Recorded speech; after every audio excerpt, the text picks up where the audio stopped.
ನಮಸ್ಕಾರ, ಬಿಬಿಸಿ ನ್ಯೂಸ್ಗೆ ಸ್ವಾಗತ. ನಾನು ತುಳಸಿ ಹರೀಶ್. ಇದು ಈ ಕ್ಷಣದ ಹೆಡ್ಲೈನ್ಸ್. ರಾಜ್ಯಪಾಲರ ವಿರುದ್ಧ ಕೆರಳಿದ ಕೈಪಡೆ, ನಗರದಲ್ಲಿ ಬೃಹತ್ ಪ್ರತಿಭಟನೆ, ಟೈರ್ಗೆ ಬೆಂಕಿ ಹಚ್ಚಿ ಆಕ್ರೋಶ, ಬಿಜೆಪಿ ಜೆಡಿಎಸ್ ವಿರುದ್ಧ ಕಿಡಿ. ಅವ್ಯವಸ್ಥೆಯ ಆಗರವಾದ ಜಿಲ್ಲಾ ಕ್ರೀಡಾಂಗಣ, ಸ್ವಚ್ಛವಾಗಿಟ್ಟುಕೊಳ್ಳುವಲ್ಲಿ ಜಿಲ್ಲಾಡಳಿತ ವಿಫಲ, ಕ್ರೀಡಾಪಟುಗಳು ಹಾಗೂ ಪೋಷಕರಿಂದ ದೂರು. ಸಾವಿರಾರು ಸರ್ಕಾರಿ ನೌಕರರಿಗೆ ಅನ್ಯಾಯ, ನಿವೃತ್ತರಾಗಿರುವ ರಾಜ್ಯದ ಸರ್ಕಾರಿ ನೌಕರರಿಗೆ ವೇತನ ಶ್ರೇಣಿಗಳ ಪರಿಷ್ಕರಣೆ ಕ್ರಮಕ್ಕೆ ಆಗ್ರಹ, ಕರ್ನಾಟಕ ನಿವೃತ್ತ ನೌಕರರ ವೇದಿಕೆ ಸದಸ್ಯರಿಂದ ಜಿಲ್ಲಾಧಿಕಾರಿಗೆ ಮನವಿ. ಮುಡಾ ಹಗರಣ ಸಂಬಂಧ ಪ್ರಾಸಿಕ್ಯೂಷನ್ಗೆ ಅನುಮತಿ ನೀಡಿರುವ ರಾಜ್ಯಪಾಲರ ಕ್ರಮ ಖಂಡಿಸಿ ನಗರದಲ್ಲಿಂದು ಕಾಂಗ್ರೆಸ್ ಕಾರ್ಯಕರ್ತರು ಬೃಹತ್ ಪ್ರತಿಭಟನೆ ನಡೆಸಿದರು. ನಗರದ ಹೇಮಾವತಿ ಪ್ರತಿಮೆ ಬಳಿಯಿಂದ ಸಂಸದ ಶ್ರೇಯಸ್ ಪಟೇಲ್, ಅರಸೀಕೆರೆ ಶಾಸಕ ಹಾಗೂ ಗೃಹ ಮಂಡಳಿ ಅಧ್ಯಕ್ಷ ಕೆಎಂ ಶಿವಲಿಂಗೇಗೌಡ ಅವರ ನೇತೃತ್ವದಲ್ಲಿ ನಗರ ಹಾಗೂ ವಿವಿಧ ತಾಲೂಕುಗಳಿಂದ ಆಗಮಿಸಿ ಮೆರವಣಿಗೆ ಹೊರಟ ಸಾವಿರಾರು ಕಾರ್ಯಕರ್ತರು ದಾರಿಯುದ್ದಕ್ಕೂ ಗವರ್ನರ್ ಹಾಗೂ ಬಿಜೆಪಿ ಜೆಡಿಎಸ್ ನಾಯಕರ ವಿರುದ್ಧ ಆಕ್ರೋಶ ಹೊರಹಾಕಿದರು.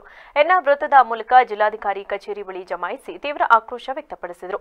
ಈ ವೇಳೆ ಮಾತನಾಡಿದ ಶಿವಲಿಂಗೇಗೌಡ, ರಾಜ್ಯಪಾಲರು ರಾಜಭವನವನ್ನ ರಾಜಕೀಯವಾಗಿ ಬಳಸಿಕೊಳ್ಳುತ್ತಿದ್ದಾರೆ, ಸಂವಿಧಾನಾತ್ಮಕವಾಗಿ ನಡೆದುಕೊಳ್ಳುವುದರ ಬದಲಾಗಿ ಬಿಜೆಪಿಯ ರಾಜಕೀಯ ಏಜೆಂಟರಾಗಿ ವರ್ತಿಸುತ್ತಿದ್ದಾರೆ ಎಂದು ಖಂಡಿಸಿದರು. ಹಿಂದೆ ಬಿಜೆಪಿ ಸರ್ಕಾರದ ಅವಧಿಯಲ್ಲಿ ನಡೆದಿರುವ ಅನೇಕ ಹಗರಣಗಳ ಬಗ್ಗೆ ದೂರು ನೀಡಿದ್ದರೂ ಯಾವುದೇ ತನಿಖೆಗೆ ಆದೇಶಿಸಿಲ್ಲ. ಯಾರೋ ಮೂರನೇ ವ್ಯಕ್ತಿ ದೂರು ಆಧರಿಸಿ ಸಿಎಂ ವಿರುದ್ಧ ತನಿಖೆಗೆ ಅನುಮತಿ ನೀಡಿರುವುದು ಸರಿಯಲ್ಲ. ಗ್ಯಾರಂಟಿ ಯೋಜನೆ ನಿಲ್ಲಿಸಬೇಕೆಂದು ಬಿಜೆಪಿ ಜೆಡಿಎಸ್ ನಾಯಕರು ಷಡ್ಯಂತ್ರ ಮಾಡಿದ್ದಾರೆ. ಏನೇ ಆದರೂ ನಾವು ಗ್ಯಾರಂಟಿ ನಿಲ್ಲಿಸಲ್ಲ, ಇನ್ನೂ ಹೆಚ್ಚಿನ ಹಣವನ್ನ ಬಡವರಿಗೆ ಕೊಡ್ತೇವೆ. ರಾಜ್ಯಪಾಲರ ಮೂಲಕ ನಮ್ಮ ಸರ್ಕಾರವನ್ನ ಅಭದ್ರಗೊಳಿಸಲು ಯಾವುದೇ ಕಾರಣಕ್ಕೂ ಸಾಧ್ಯವಿಲ್ಲ, ನಾವು ಬಿಡುವುದೂ ಇಲ್ಲ ಎಂದು ತಿರುಗೇಟು ನೀಡಿದರು. ರಾಜಕೀಯ ಏಜೆಂಟರಾಗಿರುವ ರಾಜ್ಯಪಾಲರನ್ನ ಕೂಡಲೇ ವಾಪಸ್ ಕರೆಸಿಕೊಳ್ಳಬೇಕು ಎಂದು ಒತ್ತಾಯಿಸಿದರು. ಅವರ ಮೇಲೆ ಒಂದು ಸುಳ್ಳು ಆರೋಪವನ್ನು ಹೊರಿಸಿ ಅದನ್ನು ಸಾಬೀತು ಮಾಡಕ್ಕಾಗದಲ್ಲೇ ಈಗ ರಾಜ್ಯಪಾಲರನ್ನು ಉಪಯೋಗಿಸಿಕೊಂಡು ಅವರ ಮುಖಾಂತರ ಪ್ರಾಸಿಕ್ಯೂಷನ್ಗೆ ಏನು ಆಜ್ಞೆ ಮಾಡಿಸಿದ್ದಾರೆ ಅದರ ವಿರುದ್ಧ ಒಂದು ಸಣ್ಣ ಆಪಾದನೆಯೂ ಇಲ್ಲದೆ ಇರುವಂಥ ಸಂದರ್ಭದಲ್ಲಿ ಯಾರೋ ಒಬ್ಬ ಮೂರನೇ ವ್ಯಕ್ತಿ, ಖಾಸಗಿ ವ್ಯಕ್ತಿ ಕಂಪ್ಲೇಂಟ್ ಕೊಟ್ಟರು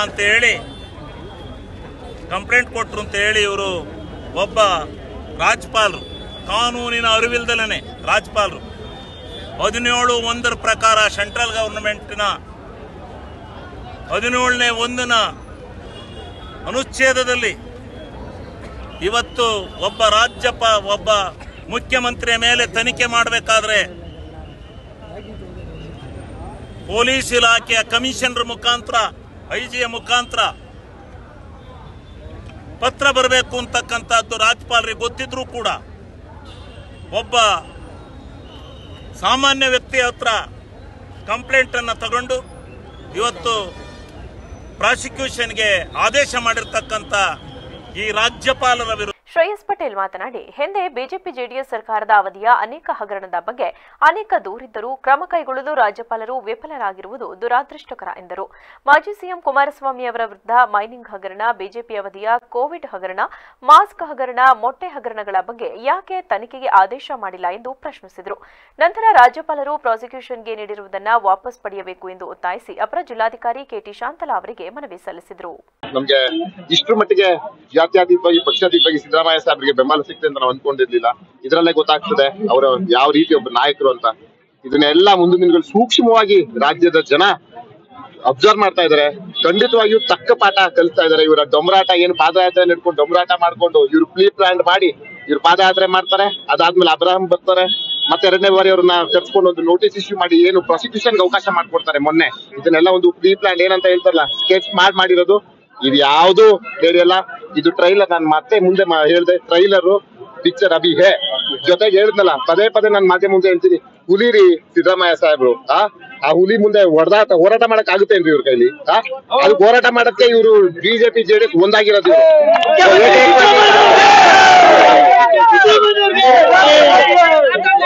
ನೀವೆಲ್ಲರೂ ನೋಡಿರ್ತೀರಾ, ಮರಿಗಳು ಬೇಟೆ ಆದ್ಮೇಲೆ ಹುಲಿಗಳು ಬೇಟೆ ಆದ್ಮೇಲೆ ಮರಿ ಬಂದು ಆ ಪ್ರಾಣಿನ ತಿನ್ನೋದು. ಅದೇ ರೀತಿ ಇವರಿಬ್ರು ನರಿಗಳು ಅಂತ ಹೇಳ್ತಾರಲ್ಲ, ಅದೇ ಈ ಬಿಜೆಪಿ ಮತ್ತೆ ಜೆಡಿಎಸ್. ಅವ್ರಿಗೆಲ್ಲ ಮುಂದಿನ ದಿನಗಳು ಪಾಠ ಕಲಿಸ್ತಾರೆ. ಜನ ನಮ್ ಜೊತೆ ಇದ್ದಾರೆ. ಯಾವ ಇಡಿ ಸಿಬಿಐ ನಮ್ ಜೊತೆ ಇಲ್ಲದೆ ಇದ್ರು, ಯಾವ ರಾಜ್ಯಪಾಲರು ನಮ್ ಜೊತೆ ಇದ್ರು, ಜನ ನಮ್ ಜೊತೆ ಇದ್ದಾರೆ. ಇದು ದಂಗೆ ಅಲ್ವಾ ಮುನ್ಸೂಚನೆ. ಪ್ರತಿಭಟನೆಯಲ್ಲಿ ಜಿಲ್ಲಾ ಕಾಂಗ್ರೆಸ್ ಅಧ್ಯಕ್ಷ ಲಕ್ಷ್ಮಣ್, ಮಾಜಿ ಶಾಸಕರು, ವಿಧಾನಸಭೆ ಚುನಾವಣೆಯ ಪರಾಜಿತ ಅಭ್ಯರ್ಥಿಗಳು, ಮುಖಂಡರು, ವಿವಿಧ ಘಟಕಗಳ ಪದಾಧಿಕಾರಿಗಳು ಭಾಗಿಯಾಗಿದ್ದರು. ಬಹುಕೋಟಿ ವೆಚ್ಚದಲ್ಲಿ ಜಿಲ್ಲಾ ಕ್ರೀಡಾಂಗಣವನ್ನ ನಿರ್ಮಾಣ ಮಾಡಲಾಗಿದೆ. ಆದರೆ ಅದನ್ನ ಸರಿಯಾದ ರೀತಿಯಲ್ಲಿ ಜವಾಬ್ದಾರಿಯುತವಾಗಿ ಸ್ವಚ್ಛವಾಗಿ ಇಟ್ಟುಕೊಳ್ಳುವಲ್ಲಿ ಜಿಲ್ಲಾಡಳಿತ ವಿಫಲವಾಗಿದೆ ಎಂದು ಸಾರ್ವಜನಿಕರು ದೂರಿದ್ದಾರೆ. ಹೌದು, ಈಗಾಗಲೇ ಜಿಲ್ಲಾ ಕ್ರೀಡಾಂಗಣದಲ್ಲಿ ಶಾಲಾ ಮಟ್ಟದ ಕ್ರೀಡಾಕೂಟಗಳು ಪ್ರಾರಂಭವಾಗಿದ್ದು, ಜಿಲ್ಲೆಯ ವಿವಿಧ ಭಾಗದ ವಿದ್ಯಾರ್ಥಿಗಳು ಕ್ರೀಡಾಕೂಟದಲ್ಲಿ ಉತ್ಸುಕರಾಗಿ ಭಾಗವಹಿಸುತ್ತಿದ್ದಾರೆ. ಆದರೆ ಜಿಲ್ಲಾ ಕ್ರೀಡಾಂಗಣದಲ್ಲಿ ಮಕ್ಕಳಿಗೆ ಬೇಕಾದ ಮೂಲಭೂತ ಸೌಕರ್ಯಗಳ ಕೊರತೆ ಎದ್ದು ಕಾಣುತ್ತಿದೆ. ಅದರಲ್ಲೂ ಆಟದ ಮೈದಾನವನ್ನ ಸರಿಯಾಗಿ ಮಣ್ಣನ್ನು ಬಳಸದೆ ನಿರ್ಮಾಣ ಮಾಡಿರುವುದರಿಂದ ತುಂಬಾ ಹದಗೆಟ್ಟು ಮಕ್ಕಳು ಆಟವಾಡುವ ಸಂದರ್ಭದಲ್ಲಿ ಎದ್ದು ಬಿದ್ದು ಮೈಕೈ ಗಾಯ ಮಾಡಿಕೊಂಡಿದ್ದಾರೆ. ಇಂತಹ ಕ್ರೀಡಾಕೂಟದ ಸಂದರ್ಭದಲ್ಲಿ ಸಾವಿರಾರು ಸಂಖ್ಯೆಯಲ್ಲಿ ವಿವಿಧ ಭಾಗಗಳಿಂದ ಮಕ್ಕಳು ಹಾಗೂ ಪೋಷಕರು ಆಗಮಿಸುತ್ತಿದ್ದು, ಅವರಿಗೆ ಸರಿಯಾದ ಕುಡಿಯುವ ನೀರಿನ ಸೌಲಭ್ಯ ಹಾಗೂ ಸ್ವಚ್ಛವಾದ ಶೌಚಾಲಯದ ಸೌಲಭ್ಯ ಇಲ್ಲದಂತಾಗಿದೆ. ಇನ್ನು ಕಳೆದ ಒಂದೆರಡು ತಿಂಗಳಿನಿಂದ ಜಿಲ್ಲೆಯಲ್ಲಿ ಸುರಿಯುತ್ತಿರುವ ಮಳೆಯಿಂದಾಗಿ ಜಿಲ್ಲಾ ಕ್ರೀಡಾಂಗಣದಲ್ಲಿ ಭಾರೀ ಪ್ರಮಾಣದಲ್ಲಿ ಗಿಡಗಂಟೆಗಳು ದೊಡ್ಡ ಪ್ರಮಾಣದಲ್ಲಿ ಬೆಳೆದು ನಿಂತಿದ್ದು, ಅದರ ಮಧ್ಯೆ ಮಕ್ಕಳು ಆಟವಾಡುವಾಗ ಕ್ರಿಮಿ ಕೀಟಗಳನ್ನು ಕಡಿದ್ರೆ ಯಾರು ಹೊಣೆ ಎಂಬುದು ಪೋಷಕರು ಹಾಗೂ ಸಾರ್ವಜನಿಕರ ಪ್ರಶ್ನೆಯಾಗಿದೆ. ಇತ್ತೀಚಿನ ದಿನಗಳಲ್ಲಿ ಡೆಂಗ್ಯೂವಂತಹ ಮಹಾಮಾರಿ ಕಾಯಿಲೆಗಳು ಯಥೇಚ್ಛವಾಗಿ ಹರಡುತ್ತಿರುವುದರಿಂದ ಇಂತಹ ಅವ್ಯವಸ್ಥೆಯನ್ನು ಸರಿಪಡಿಸುವ ನಿಟ್ಟಿನಲ್ಲಿ ಜಿಲ್ಲಾಡಳಿತ ಗಮನ ಕೊಡಬೇಕಾಗಿದೆ ಎಂದು ಆಗ್ರಹಿಸಿದರು. ಇಲ್ಲಿ ಗ್ರೌಂಡಲ್ಲಿ ಮಕ್ಕಳಿಗೆ ಆಟ ಆಡೋದಕ್ಕೆಲ್ಲ ತುಂಬ ಕಷ್ಟ ಆಗ್ತಿದೆ. ಕಲ್ಲುಗಳೆಲ್ಲ ತುಂಬ ಇದ್ದಾವೆ. ಸೊ ಸ್ವಲ್ಪ ಕಲ್ಲುಗಳೆಲ್ಲ ಕ್ಲೀನ್ ಮಾಡಿಸಿ ಮಕ್ಕಳು ಆಟ ಆಡೋಕ್ಕೆ ಅನುಕೂಲ ಮಾಡಿಕೊಡಿ. ಏನೇನು ಪ್ರಾಬ್ಲಮ್ ಅದೇ, ಮಕ್ಕಳು ಆಟ ಆಡೋಕ್ಕೆ ತುಂಬ ಕಷ್ಟ ಆಗ್ತಿದೆ. ಕಲ್ಲುಗಳೆಲ್ಲ ಚುಚ್ಕೊಳ್ತಾ ಇದೆ. ಗ್ರೌಂಡಲ್ಲೆಲ್ಲ ಕಲ್ಲುಗಳೇ ಜಾಸ್ತಿ ಇದ್ದಾವೆ. ಸೊ ಅದೊಂದು ಸ್ವಲ್ಪ ಕ್ಲೀನ್ ಮಾಡಿಸಿ ಅಂತ. ಮತ್ತು ಕುಡಿಯೋ ನೀರು ವ್ಯವಸ್ಥೆ ಮಾಡಿ, ಕುಡಿಯೋ ನೀರು ಸಹ ಇಲ್ಲ ಇಲ್ಲಿ, ಅದೊಂದು ವ್ಯವಸ್ಥೆ ಮಾಡಿ. ಇಲ್ಲಿ ವ್ಯವಸ್ಥೆ ಹೆಂಗಿದೆ ಅಂತ ಹೇಳ್ಬಿಟ್ರೆ ಇಲ್ಲಿ ಗ್ರೌಂಡಲ್ಲೆಲ್ಲ ಎಲ್ಲ ಚಿಕ್ಕ ಪುಟ್ಟದ ಕಲ್ಲುಗಳು ಎಲ್ಲ ಇದೆ. ಮಕ್ಕಳಿಗೆಲ್ಲ ಆಟ ಆಡೋಕ್ಕೆಲ್ಲ ತುಂಬ ಪ್ರಾಬ್ಲಮ್ ಆಗ್ತಾಯಿದೆ. ಮತ್ತು ಇನ್ನೊಂದೇನು ಅಂತ ಹೇಳಿದ್ರೆ ಮಕ್ಕಳುಗಳು ಆಟ ಆಡ್ಬೇಕಾದ್ರೆ ಬಿದ್ದರೆ ಎಲ್ಲ ಕೈ ಕಾಲೆಲ್ಲ ತೆರೆಸೋಗ್ಬಿಡುತ್ತೆ. ಮತ್ತು ಸ್ವಲ್ಪ ಎಲ್ಲ ಕ್ಲೀನ್ ಮಾಡಿಸಿ ಇದು ಮಾಡಬೇಕು. ಆಮೇಲೆ ನೋಡಿ, ಆ ಕಡೆ ಎಲ್ಲ ಹುಲ್ಲೆಲ್ಲ ಬೆಳೆದಿದೆ ಸುಮಾರು ಕಡೆ. ಆಮೇಲೆ ಹಾವುಗಳೆಲ್ಲ ಬಂದಿರುತ್ತೆ. ಯಾಕಂದರೆ ಮಕ್ಕಳೆಲ್ಲ ಅಲ್ಲೇ ರನ್ನಿಂಗ್ ರೇಸೆಲ್ಲ ಅಲ್ಲೇ ಓಡಾಡ್ತಾ ಇರ್ತಾರೆ. ಸ್ವಲ್ಪ ಎಚ್ಚರಿಕೆಯಿಂದ ಇದು ಮಾಡಬೇಕು. ಮತ್ತು ಇನ್ನೊಂದೇನು ಅಂತ ಹೇಳಿದ್ರೆ ಇಲ್ಲಿ ಕುಡಿಯೋ ನೀರು ವ್ಯವಸ್ಥೆ ಸರಿಯಾಗಿರೋದಿಲ್ಲ ಇಲ್ಲಿ. ಆಮೇಲೆ ಶೌಚಾಲಯನೂ ಇಲ್ಲಿಲ್ಲ ಕರೆಕ್ಟಾಗಿ. ಅದೆಲ್ಲ ಸ್ವಲ್ಪ ವ್ಯವಸ್ಥೆ ಮಾಡಿ ಮುಂದಿನ ಸ್ಪೋರ್ಟ್ಸ್ ಏನೋ ನಡೆಯಬೇಕಾದ್ರೂ ಸ್ವಲ್ಪ ಕ್ಲೀನಾಗಿ ಒಂದು ಸಲ ಮಾಡಬೇಕಂತ ನನ್ನಿಂದ ಒಂದು ಕೋರಿಕೆಯನ್ನು ನಿಮಗೆ ಒಂದು ಹೇಳ್ತಾ ಇದ್ದೀನಿ ಅಷ್ಟೇ. ಶ್ರೀ ಅನ್ನಪೂರ್ಣೇಶ್ವರಿ ಕಲಾ ಸಂಘ ಮತ್ತು ಶ್ರೀ ಲಕ್ಷ್ಮೀರಂಗನಾಥ ಸ್ವಾಮಿ ಸಾಂಸ್ಕೃತಿಕ ಕಲಾ ಸಂಘದ ವತಿಯಿಂದ ಆಗಸ್ಟ್ 21ರಿಂದ 25ರವರೆಗೆ 5 ದಿನಗಳ ಕಾಲ ಪೌರಾಣಿಕ ನಾಟಕೋತ್ಸವ ಹಮ್ಮಿಕೊಳ್ಳಲಾಗಿದೆ ಎಂದು ಹಿರಿಯ ಕಲಾವಿದ ರಂಗಸ್ವಾಮಿ ಹೇಳಿದರು. ಹಾಸನದಲ್ಲಿಂದು ಪತ್ರಿಕಾಗೋಷ್ಠಿಯಲ್ಲಿ ಮಾತನಾಡಿದ ಅವರು, 5 ತಂಡಗಳ ಕಲಾವಿದರು ನಿತ್ಯ ನಾಟಕ ಅಭಿನಯಿಸಲಿದ್ದಾರೆ. ನಶಿಸಿ ಹೋಗುತ್ತಿರುವ ರಂಗಕಲೆ ಹಾಗೂ ನಾಟಕ ಅಭಿರುಚಿಯನ್ನ ಇಂದಿನ ಯುವ ಪೀಳಿಗೆ ಬಿತ್ತುವ ಉದ್ದೇಶ ಈ ನಾಟಕೋತ್ಸವದಾಗಿದೆ. ಬಹುತೇಕರು ಇಂದು ಸಿನಿಮಾ, ಧಾರಾವಾಹಿಯತ್ತಲೇ ಚಿತ್ತ ಹರಿಸಿದ್ದಾರೆ. ಅವರಲ್ಲಿ ಮತ್ತೆ ಕಲಾಭಿರುಚಿ, ನಾಟಕ ಪ್ರೀತಿಯನ್ನ ಚಿಗುರಿಸಲು, ಎಲ್ಲಕ್ಕಿಂತ ಮುಖ್ಯವಾಗಿ ನಶಿಸಿ ಹೋಗುತ್ತಿರುವ ನಾಟಕ ಕಲೆಯನ್ನ ಉಳಿಸಲು ನಮ್ಮದೇ ಸ್ವಂತ ಖರ್ಚಿನಲ್ಲಿ ಸತತ 3 ವರ್ಷಗಳಿಂದ ಈ ನಾಟಕೋತ್ಸವ ಮಾಡಿಕೊಂಡು ಬರಲಾಗುತ್ತಿದೆ. ಬೆಳಗ್ಗೆ 11 ಗಂಟೆಗೆ ನಾಟಕ ಆರಂಭವಾಗಲಿದ್ದು, ಎಲ್ಲರಿಗೂ ಉಚಿತ ಪ್ರವೇಶ ಇದ್ದು ಎಲ್ಲರೂ ಆಗಮಿಸಿ ಯಶಸ್ವಿಗೊಳಿಸಬೇಕೆಂದು ಮನವಿ ಮಾಡಿದರು. ನಾಟಕೋತ್ಸವ ಅನ್ನಪೂರ್ಣೇಶ್ವರಿ ಕಲಾ ಸಂಘ ಮತ್ತು ಲಕ್ಷ್ಮೀ ರಂಗನಾಥ ಸ್ವಾಮಿ ಕಲಾ ಸಂಘ ಎರಡೂ ಸಂಘಗಳು ಸೇರಿ ಈ 3ನೇ ವರ್ಷದ ಅದ್ದೂರಿ ನಾಟಕೋತ್ಸವವನ್ನು ಆರಂಭಿಸಿದ್ದೀವಿ. ಅದರಲ್ಲಿ ಅನ್ನಪೂರ್ಣೇಶ್ವರಿ ಕಲಾ ಸಂಘದ ಅಧ್ಯಕ್ಷರಾಗಿರ್ತಕ್ಕಂಥ ನಾಗಮೋಹನ್ ರವರು ಮತ್ತು ಚಂದ್ರಶೇಖರ್ ಅವರು ಕೂಡ ಎರಡೂ ಸೇರಿ ನಾವು ಈ ನಾಟಕವನ್ನು ಆಯೋಜಿಸಲಾಗಿದೆ. ಈ 21/8/2024 ಬುಧವಾರದಿಂದ ಪ್ರಥಮ ಬಾರಿಗೆ 21/8/2024 ಬುಧವಾರ ರಾಜಾ ಸತ್ಯವ್ರತ ಅಥವಾ ಶನಿ ಪ್ರಭಾವ ಒಂದು ದೇವರ ಒಂದು ಭಕ್ತಿಪೂರ್ವಕ ನಾಟಕವನ್ನು ಈ ಆಡವಳ್ಳಿ ತಂಡ ಒಂದು ರಂಗಸಂಪದ ಕಲಾ ಸಂಘ ಅಭಿನಯಿಸಿದ್ದಾರೆ. ಎರಡನೇದಾಗಿ 22/5/8 ಗುರುವಾರ ಸಂಪೂರ್ಣ ರಾಮಾಯಣ ಈ ನಾಟಕವನ್ನು ಇಲ್ಲಿ ಕೂರ್ತಕ್ಕಂಥ ಬಿಟ್ಕೊಂಡಳ್ಳಿ ರಮೇಶ್ ಅಣ್ಣವರ ಅಧ್ಯಕ್ಷತೆಯಲ್ಲಿ ಈ ನಾಟಕ ನಡೀತಾ ಇದೆ. 3ನೇ ನಾಟಕ ಆದಂಥ ಶುಕ್ರವಾರ 23/8/2024 ದೇವಿ ಮಹಾತ್ಮೆ. ದೇವಿ ಮಹಾತ್ಮೆ ಅಂದರೆ ದೇವಿಯ ನಮ್ಮ ಚಾಮುಂಡೇಶ್ವರಿಯ ಮಹಿಮೆಯನ್ನು, ಒಂದು ಭಕ್ತಿಯ ಮಹಿಮೆಯನ್ನು ಪ್ರದರ್ಶನ ಮಾಡ್ತಕ್ಕಂಥ ಒಂದು ಕಲಾವಿದರು ಇಲ್ಲಿ ನಮ್ಮ ಬಾಲಕೃಷ್ಣಣ್ಣನವರ ಅಧ್ಯಕ್ಷತೆಯಲ್ಲಿ ನಡೀತಾ ಇದೆ. ಹಾಗಾಗಿ ಮತ್ತೆ 24/8 ಶನಿವಾರ ಕುರುಕ್ಷೇತ್ರ ಅಥವಾ ಧರ್ಮರಾಜ್ಯ ಸ್ಥಾಪನೆ ಒಂದು ಚನ್ನಪಟ್ಟಣದ ರಮೇಶ್ ಅಣ್ಣನವರ ಪತ್ರಿಕಾಗೋಷ್ಠಿಯಲ್ಲಿ ಕಲಾ ಸಂಘದ ಅಧ್ಯಕ್ಷ ಚಂದ್ರಶೇಖರ್, ಕಲಾವಿದರಾದ ಶ್ರೀಕಂಠಪ್ಪ, ರಮೇಶ್, ನಾಗಮೋಹನ್, ಕೃಷ್ಣ ಕಟ್ಟಾಯ ಇದ್ದರು. ಹಾಡಿನಲ್ಲಿ ಸಾಹಿತ್ಯ ಎಷ್ಟು ಮುಖ್ಯವೋ ಹಾಗೆಯೇ ಆಂಗ್ಲ ಭಾಷೆಗೆ ಮುಖ್ಯವಾಗಿ ಬೇಕಾಗುವುದು ವ್ಯಾಕರಣ ಎಂದು ಹಾಸನ ಹೇಮಾವತಿ ಜಲಾನಯನ ಪ್ರದೇಶ ವಿಶೇಷ ಭೂ ಸ್ವಾಧೀನಾಧಿಕಾರಿ ಡಾಕ್ಟರ್ ಮಂಜುನಾಥ್ ವಿ ಅಭಿಪ್ರಾಯಪಟ್ಟರು. ನಗರದ ಸರ್ಕಾರಿ ಕಲಾ ವಾಣಿಜ್ಯ ಮತ್ತು ಸ್ನಾತಕೋತ್ತರ ಕಾಲೇಜು ಸ್ವಾಯತ್ತ ಕಾಲೇಜಿನ ಪ್ರಥಮ ವರ್ಷದ ವಿದ್ಯಾರ್ಥಿಗಳಿಗೆ ಕಾಲೇಜಿನ ಸಭಾಂಗಣದಲ್ಲಿ ಆಯೋಜಿಸಿದ್ದ ರೋಸಾ ಫಂಡೆಡ್ ಬ್ರಿಡ್ಜ್ ಕೋರ್ಸ್ಗಳಿಗೆ ಚಾಲನೆ ನೀಡಿ ಮಾತನಾಡಿದ ಅವರು, ನಾವು ತೊಡುವ ಉಡುಗೆ ಸಂಸ್ಕಾರವನ್ನ ನೀಡುವುದಿಲ್ಲ. ಜ್ಞಾನದಿಂದ ಮಾತ್ರ ಎಲ್ಲವೂ ಸಾಧ್ಯ. ಯಾವ ವಿಷಯವಾದರೂ ನಾಚಿಕೆ ಸ್ವಭಾವವನ್ನ ಬಿಟ್ಟು ಧೈರ್ಯದಿಂದ ಮುನ್ನುಗ್ಗಬೇಕು. ಸೃಜನಾತ್ಮಕ ವಿಷಯಗಳಿಗೆ ಹೆಚ್ಚಿನ ಪ್ರಾಧಾನ್ಯತೆ ನೀಡಬೇಕು. ನಕಾರಾತ್ಮಕ ಧೋರಣೆಯಿಂದ ಏನನ್ನು ಸಾಧಿಸಲು ಸಾಧ್ಯವಿಲ್ಲ.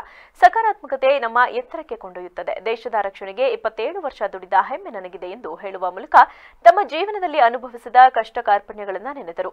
ವಿವಿಧ ದೇಶಗಳನ್ನ ಸುತ್ತಿ ಭಾಷೆಯನ್ನ ಕಲಿತರೆ ಉನ್ನತ ಮಟ್ಟಕ್ಕೆ ಏರಬಹುದು ಎಂದು ನೇವಿ ಮತ್ತು HLಗಳಲ್ಲಿ 12 ವಿಭಾಗಗಳಲ್ಲಿ ಉದ್ಯೋಗಾವಕಾಶಗಳಿವೆ. ಅದನ್ನ ಯುವಜನತೆ ಮನಗಾಣಬೇಕು ಹಾಗೂ ಬಳಸಿಕೊಳ್ಳಬೇಕು. ಅದಕ್ಕೆ ಬೇಕಾಗಿರುವುದು ಸತತ ಪರಿಶ್ರಮ ಎಂದರು. ವಿದ್ಯಾವಂತರನ್ನಾಗಿ ಮಾಡಿಕೊಂಡಾಗ ಪರಿವರ್ತನೆ ಆಗುತ್ತೆ. ಯಾವ ರೀತಿ ಸ್ವಾಮಿ ವಿವೇಕಾನಂದರ ಉಲ್ಲೇಖ ನಮ್ಮ ಸಾಹೇಬರು ಹೇಳ್ತಾ ಇದ್ರು, ಅಂದರೆ ಒಬ್ಬ ವ್ಯಕ್ತಿ ಬಟ್ಟೆಯಿಂದ ಜೆಂಟಲ್ಮ್ಯಾನ್ ಆಗೋದಿಲ್ಲ. ಅವ್ರು ಹೇಳಿದ್ದು ಅದನ್ನೇ, ಈ ಬಟ್ಟೆ ಶೂಟು ಬೂಟು ಹಾಕ್ಬಿಟ್ರೆ ಅವರು ಜೆಂಟಲ್ಮ್ಯಾನ್ ಆಗ್ಬಿಡ್ತಾರೆ ಅಂತಲ್ಲ. ನಮಗೆ ಇರ್ತಕ್ಕಂಥದ್ದು ಆ ಉದೋಕ್ತಿ ನೈಜ್ಞಾನೇನ ಸದೃಶ ಬಂದಿದೆಯಲ್ಲ, ಇದು intellectuality, language, literature. Literature is very important. ಆ literature can teach or learn the culture ಅಂತ ಹೇಳ್ತೇವೆ. ಆ ಕಲ್ಚರಲ್ಲಿ ತುಂಬಾನೇ ಇರ್ತದೆ, ಅಂದರೆ ಸಂಸ್ಕಾರಗಳು. ಯಾಕೆ ನಾವು ವಿದ್ಯೆಯನ್ನು ನಾವು ಕಲಿಬೇಕು ಅನ್ನೋದು, ಜ್ಞಾನದೇಗುಲು ಇದು ತಲೆಬಾಗಿ ಬಾ ಅಂತ ಹೇಳೋದಕ್ಕೆ ಯಾಕೆ ಅಂದರೆ ಆ ಕಲ್ಚರನ್ನು ನಮಗೆ ಕಲಿಸುತ್ತೆ, ಸಂಸ್ಕಾರವನ್ನು ಕಲಿಸುತ್ತೆ. ಆ ಸಂಸ್ಕಾರಗಳಲ್ಲಿ ನಮ್ಮನ್ನು ನಾವು ಪರಿವರ್ತನೆ ಮಾಡ್ಕೋಬೋದು.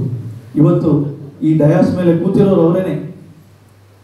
ಇವರು ಜೇನುತುಪ್ಪ ಸ್ನಾನ ಮಾಡಿ ಅಥವಾ ಹಾಲಿನಲ್ಲಿ ಅಭಿಷೇಕ ಮಾಡಿಕೊಂಡು ಇಲ್ಲಿ ಕೂತಿಲ್ಲ. ಇವರು ಬೆವರಿನಿಂದ, ಹೊಟ್ಟೆ ಹಸುವಿನಿಂದ. ಕಾರ್ಯಕ್ರಮದಲ್ಲಿ ಕಾಲೇಜು ಮತ್ತು ತಾಂತ್ರಿಕ ಶಿಕ್ಷಣ ಇಲಾಖೆಯ ಬೆಂಗಳೂರು ನಿರ್ದೇಶಕರಾದ ಡಾಕ್ಟರ್ ಶೋಭಾಜಿ, ಹಾಸನ ಸರ್ಕಾರಿ ಎಂಜಿನಿಯರಿಂಗ್ ಕಾಲೇಜಿನ ಇಂಗ್ಲಿಷ್ ವಿಭಾಗದ ಸಹಾಯಕ ಪ್ರಾಧ್ಯಾಪಕರಾದ ಡಾಕ್ಟರ್ ತಿಮ್ಮೇಶ್ ಎಲ್, ಸರ್ಕಾರಿ ಪ್ರಥಮ ದರ್ಜೆ ಕಾಲೇಜಿನ ವಾಣಿಜ್ಯಶಾಸ್ತ್ರ ವಿಭಾಗದ ಸಹಾಯಕ ಪ್ರಾಧ್ಯಾಪಕ ಬಿಆರ್ ರಮೇಶ್, ಪ್ರಾಂಶುಪಾಲರಾದ ಡಾಕ್ಟರ್ ಎಂಬಿ ಇಶ್ರಾದ್ ಸೇರಿದಂತೆ ಇತರರಿದ್ದರು. ಬಾಂಗ್ಲಾದೇಶದ ಹಿಂದೂಗಳ ರಕ್ಷಣೆ ಮತ್ತು ದೇವಾಲಯಗಳ ಸಂರಕ್ಷಣೆ ಮಾಡಲು ಕೇಂದ್ರ ಸರ್ಕಾರ ತಕ್ಷಣವೇ ಅಗತ್ಯ ಕ್ರಮ ಕೈಗೊಳ್ಳಬೇಕು ಎಂದು ಒತ್ತಾಯಿಸಿ ಹಿಂದೂ ಜನಜಾಗೃತಿ ಸಮಿತಿ ಸದಸ್ಯರು ಜಿಲ್ಲಾಧಿಕಾರಿಗಳಿಗೆ ಮನವಿ ಸಲ್ಲಿಸಿದರು. ಈ ವೇಳೆ ಮಾತನಾಡಿದ ಸಮಿತಿಯ ಪ್ರಮುಖರಾದ ಎಲ್ ಗೋವಿಂದರಾಜು, ಬಾಂಗ್ಲಾದೇಶದಲ್ಲಿ ಮೀಸಲಾತಿ ವಿರುದ್ಧದ ಚಳವಳಿ ಅತ್ಯಂತ ಹಿಂಸಾತ್ಮಕ ರೂಪವನ್ನು ಪಡೆದುಕೊಂಡಿದೆ. ನಂತರ ದೇಶದ ಪ್ರಧಾನಿಯವರು ರಾಜೀನಾಮೆ ನೀಡಿ ದೇಶವನ್ನು ತೊರೆದಿದ್ದಾರೆ. ಇಂತಹ ಸಂದರ್ಭದಲ್ಲಿ ಹಿಂಸಾಚಾರ ತಾರಕಕ್ಕೇರಿದ್ದು ದೇಶದಲ್ಲಿ ಅಜಾಗರೂಕತೆ ವಾತಾವರಣ ನಿರ್ಮಾಣವಾಗಿದೆ. ಇದೇ ಸನ್ನಿವೇಶವನ್ನ ಬಂಡವಾಳವಾಗಿ ಬಳಸಿಕೊಂಡಿರುವ ಕೆಲ ದೇಶ ವಿರೋಧಿ ಶಕ್ತಿಗಳು ಹಿಂದೂಗಳ ವಿರುದ್ಧ ದಬ್ಬಾಳಿಕೆಗೆ ಮುಂದಾಗಿರುವುದು ದುರಾದೃಷ್ಟಕರ. ಹಿಂದೂ ಮನೆಗಳ ಮೇಲೆ ಉದ್ದೇಶಪೂರ್ವಕವಾಗಿ ದಾಳಿ ಮಾಡಲಾಗುತ್ತಿದೆ. ದೇವಾಲಯಗಳನ್ನ, ಅಂಗಡಿ ಮುಂಗಟ್ಟುಗಳನ್ನ ನಾಶಪಡಿಸುವ ಕೆಲಸವನ್ನ ಮಾಡುತ್ತಿದ್ದಾರೆ. ಹಿಂದೂ ಮಹಿಳೆಯರ ಮೇಲೆ ಅತ್ಯಾಚಾರ, ದೌರ್ಜನ್ಯದಂತಹ ಘಟನೆಗಳು ನಡೆಯುತ್ತಿದ್ದು, ಇದನ್ನು ತಡೆಯುವ ನಿಟ್ಟಿನಲ್ಲಿ ಕೇಂದ್ರ ಸರ್ಕಾರ ಕೂಡಲೇ ಅಗತ್ಯ ಕ್ರಮ ಕೈಗೊಳ್ಳಬೇಕು. ಬಾಂಗ್ಲಾದೇಶದಲ್ಲಿ ನಡೆಯುತ್ತಿರುವ ಹಿಂಸಾಚಾರ ಪ್ರವೃತ್ತಿ ಭಾರತಕ್ಕೂ ಹರಡಬಹುದು. ಆದ್ದರಿಂದ ಭಾರತೀಯ ಪೊಲೀಸ್ ವ್ಯವಸ್ಥೆ ಮತ್ತು ಆಡಳಿತವನ್ನ ಬಲಿಷ್ಠಗೊಳಿಸಬೇಕು. ಬಾಂಗ್ಲಾದೇಶದ ಹಿಂದೂಗಳು ಮತ್ತು ದೇವಾಲಯಗಳ ಸುರಕ್ಷತೆಗಾಗಿ ತಕ್ಷಣ ಕ್ರಮ ಕೈಗೊಳ್ಳಬೇಕು ಎಂದು ಮನವಿ ಮಾಡಿದರು.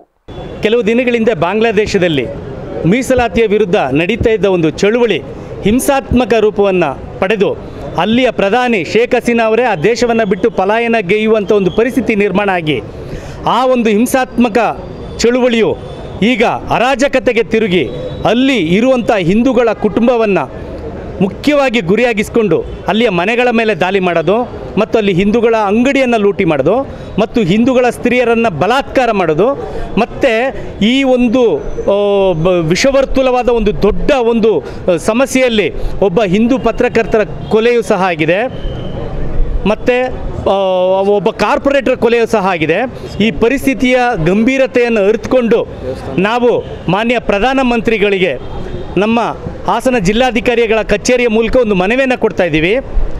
ನಮ್ಮ ಮನವಿ ಏನಿದೆ ಅಂದರೆ ಅಲ್ಲಿರುವ ಬಾಂಗ್ಲಾದೇಶದಲ್ಲಿರುವ ಹಿಂದೂಗಳಿಗೆ ಸೂಕ್ತ ರಕ್ಷಣೆ. ಈ ಸಂದರ್ಭದಲ್ಲಿ ಸಮಿತಿಯ ಸದಸ್ಯರಾದ ಬಸವರಾಜು, ವೆಂಕಟರಾಮು, ಪರಮೇಶ್, ವೆಂಕಟೇಶ್, ಶಶಿ, ಅನಂತು ಇತರರಿದ್ದರು. 7ನೇ ವೇತನ ಆಯೋಗದ ಅನುಷ್ಠಾನದಲ್ಲಿ 2022 ಜುಲೈ 1ರಿಂದ 2024 ಜುಲೈ 31ರ ಅವಧಿಯಲ್ಲಿ ನಿವೃತ್ತರಾದ ಅಧಿಕಾರಿ ನೌಕರರಿಗೂ ಪರಿಷ್ಕೃತ 7ನೇ ವೇತನ ಶ್ರೇಣಿಯಲ್ಲಿ ನಿವೃತ್ತಿ ಸೌಲಭ್ಯವನ್ನು ಒದಗಿಸುವಂತೆ ಆಗ್ರಹಿಸಿ ಕರ್ನಾಟಕ ನಿವೃತ್ತ ನೌಕರರ ವೇದಿಕೆ ಸದಸ್ಯರು ಜಿಲ್ಲಾಧಿಕಾರಿಗೆ ಮನವಿ ಸಲ್ಲಿಸಿದರು.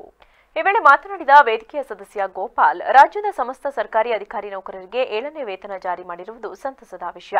ಆದರೆ 25 ತಿಂಗಳ ಅವಧಿಯಲ್ಲಿ ನಿವೃತ್ತರಾಗಿರುವ ರಾಜ್ಯದ ಸರ್ಕಾರಿ ನೌಕರರಿಗೆ ವೇತನ ಶ್ರೇಣಿಗಳ ಪರಿಷ್ಕರಣೆ ಅನ್ವಯವಾಗದಂತೆ ಕ್ರಮ ಕೈಗೊಳ್ಳಲು ಮನವಿ ಮಾಡಿದರು.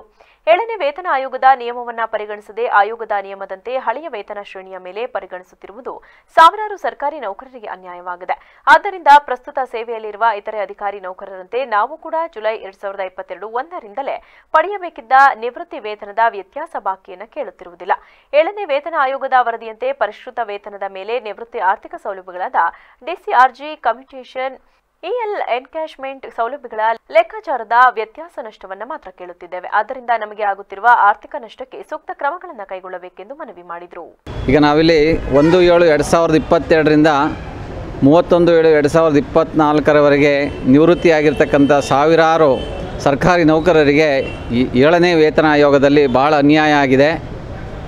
ಈ ಅನ್ಯಾಯವನ್ನು ಸರಿಪಡಿಸಬೇಕು ಅಂತ ಹೇಳಿಬಿಟ್ಟು ನಾವು ಮಾನ್ಯ ಮುಖ್ಯಮಂತ್ರಿಗಳಿಗೆ ನಮ್ಮ ಕರ್ನಾಟಕ ರಾಜ್ಯದ ಎಲ್ಲ ಜಿಲ್ಲೆಗಳಿಂದಲೂ ಸಹ ನಿವೃತ್ತಿಯಾಗಿರ್ತಕ್ಕಂಥ ನಾವುಗಳು ಈ ಜಿಲ್ಲಾಧಿಕಾರಿಗಳ ಮೂಲಕ ಮನವಿಯನ್ನು ಸಲ್ಲಿಸ್ತಕ್ಕಂಥ ಕಾರ್ಯಕ್ರಮವನ್ನು ಇವತ್ತು ಹಮ್ಮಿಕೊಂಡಿದ್ವಿ. ಆ ಒಂದು ಕಾರಣದಿಂದ ಇವತ್ತು ನಾವು ಜಿಲ್ಲಾಧಿಕಾರಿಗಳಿಗೆ ಮನವಿಯನ್ನು ಸಲ್ಲಿಸೋದಕ್ಕೆ ಇಲ್ಲಿ ಬಂದಿದ್ದೇವೆ. ಈಗ ಮನವಿಯನ್ನು ಸಲ್ಲಿಸಿದ್ದೇವೆ. ಆದ್ದರಿಂದ ಸರ್ಕಾರ ನಮ್ಮ ಏನು ನಿವೃತ್ತ ನೌಕರರಿಗೆ ಅನ್ಯಾಯ ಆಗಿದೆ, ಅನ್ಯಾಯವನ್ನು ಸರಿಪಡಿಸಬೇಕು.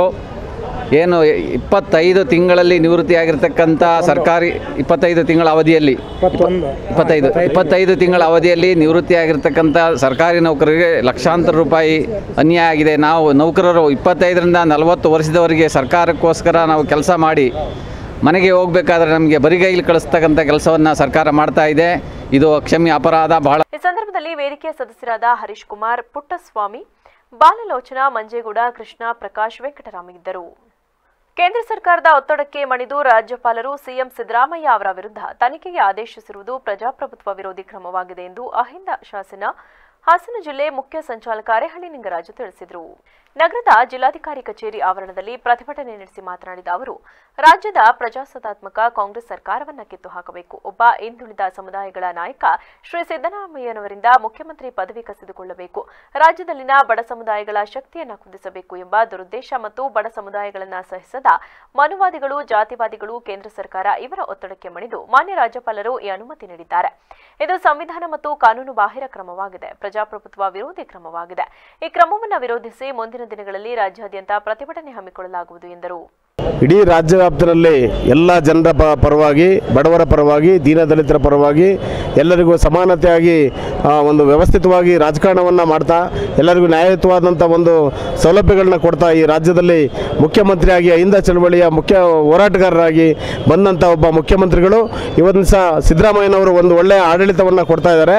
ಇಂಥ ಒಂದು ಆಡಳಿತ ಕೊಡ್ತಿರ್ತಕ್ಕಂಥ ಒಬ್ಬ ನಾಯಕನನ್ನು ಹತ್ತಿಕ್ಕುವ ಉದ್ದೇಶದಿಂದ ಕೇಂದ್ರ ಸರ್ಕಾರ ಮತ್ತು ಕೆಲವು ಮಂತ್ರಿಗಳ ಚಿತಾವಣೆಯಿಂದಾಗಿ ತಿಕ್ಕುವಂಥ ವ್ಯವಸ್ಥೆಗಳು ನಿರ್ಮಾಣ ಆಗ್ತಿರೋದ್ರಿಂದ ಮುಂದಿನ ದಿನಗಳಲ್ಲಿ ಯಾವುದೇ ಕಾರಣಕ್ಕೂ ಕೂಡ ಸಿದ್ದರಾಮಯ್ಯನವರ ವಿಚಾರಕ್ಕೆ ಏನಾದರೂ ಬಂದು ಅವರನ್ನು ಹತ್ತಿಕ್ಕ ಪ್ರಯತ್ನ ಏನಾದರೂ ಮಾಡಿದ್ದೇ ಆದರೆ ಅಹಿಂದ ಚಳವಳಿ ಇಡೀ ರಾಜ್ಯ ವ್ಯಾಪ್ತಿಯಲ್ಲಿ ಪ್ರತಿಭಟನೆಯನ್ನು ಹಮ್ಮಿಕೊಳ್ಳೋದ್ರ ಮೂಲಕ ನಾವೊಂದು ಒಳ್ಳೆಯ ಎಚ್ಚರಿಕೆಯನ್ನು ಕೊಡಬೇಕಾದಂಥ ಪರಿಸ್ಥಿತಿ ನಿರ್ಮಾಣ ಆಗುತ್ತೆ. ಅದಕ್ಕೋಸ್ಕರ ಮುಂದಿನ ದಿನಗಳಲ್ಲಿ ಇವತ್ತೇನು ರಾಜ್ಯಪಾಲರು ಕೊಡ್ತಿರ್ತಕ್ಕಂಥ ತೊಂದರೆಗಳಿದ್ದಾವೆ, ಆ ಕಾರಣದಿಂದಾಗಿ ನಾವು ರಾಷ್ಟ್ರಪತಿಗಳಿಗೆ ಮನವಿಯನ್ನು ಮಾಡ್ತಾ ಇದ್ದೇವೆ. ಕೂಡಲೇ ರಾಜ್ಯಪಾಲರನ್ನ ವಾಪಸ್ ಕರ್ಕೊಳ್ತಕ್ಕಂಥ ಜನಸ್ನೇಹಿ ಜಲಜೀವನ್ ಮಿಷನ್ ಯೋಜನೆ ಗ್ರಾಮೀಣ ಪ್ರದೇಶದ ಜನರಿಗೆ ಶುದ್ಧ ಕುಡಿಯುವ ನೀರು ಪೂರೈಸುವ ಮೂಲಕ ಆರೋಗ್ಯವಂತ ಸಮಾಜ ನಿರ್ಮಾಣಕ್ಕೆ ಸಹಕಾರಿಯಾಗಿದೆ ಎಂದು ಶಾಸಕ ಎಚ್ಟಿ ಮಂಜು ಹೇಳಿದರು.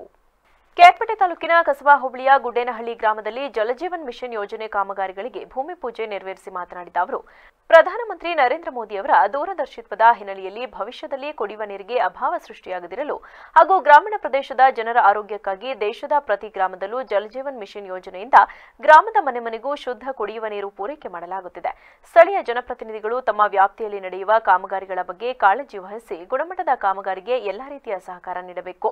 ಗುತ್ತಿಗೆದಾರರು ಕೂಡ ಗುಣಮಟ್ಟದೊಂದಿಗೆ ನಿಗದಿತ ವೇಳೆಯಲ್ಲಿ ಕಾಮಗಾರಿ ಮುಗಿಸಬೇಕು ಎಂದು ಸೂಚಿಸಿದರು.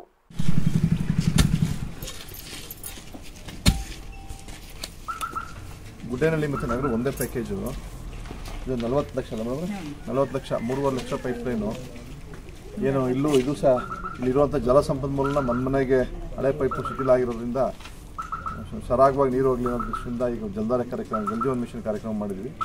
ಇದು ಸಹ ಮುಂದುವರೆದು ಜಲ್ ಜೀವನ್ ಮಿಷನ್ ಕಾವೇರಿ ಶುದ್ಧ ನೀರನ್ನು ಕೊಡಬೇಕು. ಫ್ಲೋರೈಡ್ ಕಂಟೆಂಟ್ ಇದೆ ಆಳದ ಬೋರಲ್ಲಿ, ಕೆಲವು ಟೈಮಲ್ಲಿ ಬರ ಬಂದ ಸಂದರ್ಭದಲ್ಲಿ ತೀರಾ ಆಳಕ್ಕೆ ಹೋಗಬೇಕಾಗುತ್ತೆ ಅನ್ನೋ ದೃಷ್ಟಿಯಿಂದ ಕುಡಿಯೋ ನೀರು ಕೊಡೋ ದೃಷ್ಟಿಯಿಂದ ಜಲ್ ಜೀವನ್ ಮಿಷನ್ನು ಅದು 1-1.5 ವರ್ಷದಲ್ಲಿ ಬರುತ್ತೆ ಕಾರ್ಯಕ್ರಮ.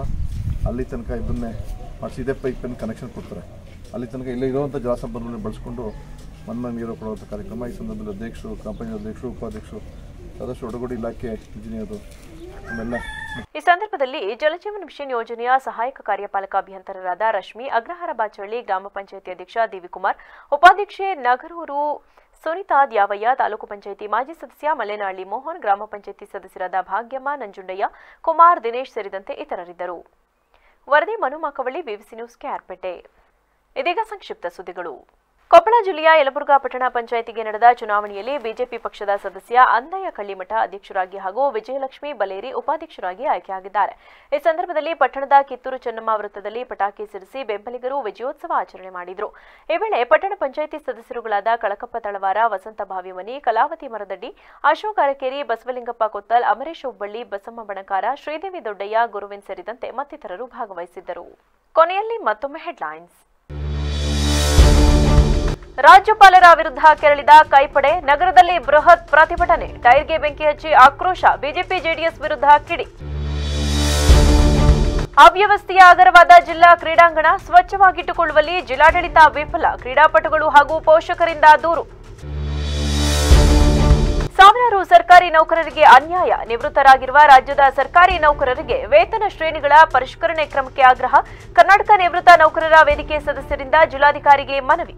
ಕ್ಷಣ ಕ್ಷಣದ ಸುದ್ದಿಗಾಗಿ ನೋಡ್ತಾ ಇರಿ ವಿಬಿಸಿ ಟಿವಿ, ಸತ್ಯದ ಕಡೆ ನಮ್ಮ ನಡೆ.